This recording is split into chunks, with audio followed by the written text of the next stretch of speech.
ভারতের বিপক্ষে ম্যাচ দিয়ে চ্যাম্পিয়ন্স ট্রফি মিশন শুরু করবে বাংলাদেশ। ভারত পাকিস্তান ইস্যু নিয়ে নানা অনিশ্চয়তার পর অবশেষে চূড়ান্ত হয়েছে ক্রিকেটের শীর্ষ ৮ জাতির এলিট টুর্নামেন্ট আইসিসি চ্যাম্পিয়ন্স ট্রফির আয়োজন। শেষ পর্যন্ত হাইব্রিড মডেলে টুর্নামেন্ট আয়োজনের মাধ্যমে সমস্যার সুরাহা করা হয়েছে। তারপরও এই টুর্নামেন্টের নিয়ে সূচি ঘোষণা করতে পারছে না আইসিসি। তবে আনুষ্ঠানিকভাবে সূচি ঘোষণা না হলেও চ্যাম্পিয়ন্স ট্রফি কবে শুরু হতে পারে তার আভাস পাওয়া গেছে।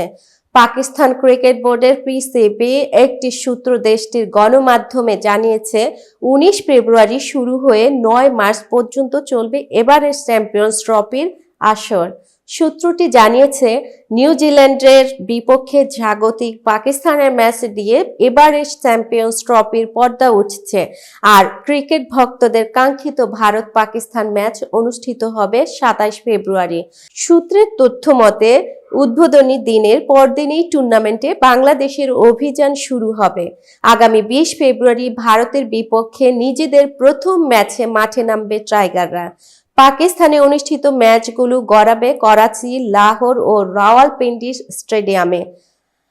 আর রাজনৈতিক কারণে পাকিস্তান যেতে অস্বীকার করায় ভারতের ম্যাচগুলো অনুষ্ঠিত হবে নিরপেক্ষ ভেন্যু দুবাইয়ে। এতক্ষণ বার্তা বৈঠকের সাথে থাকার জন্য ধন্যবাদ। নতুন নতুন তথ্য ও সংবাদ পেতে বার্তা বৈঠকের ইউটিউব চ্যানেল ও ফেসবুক পেজের সাথেই থাকুন।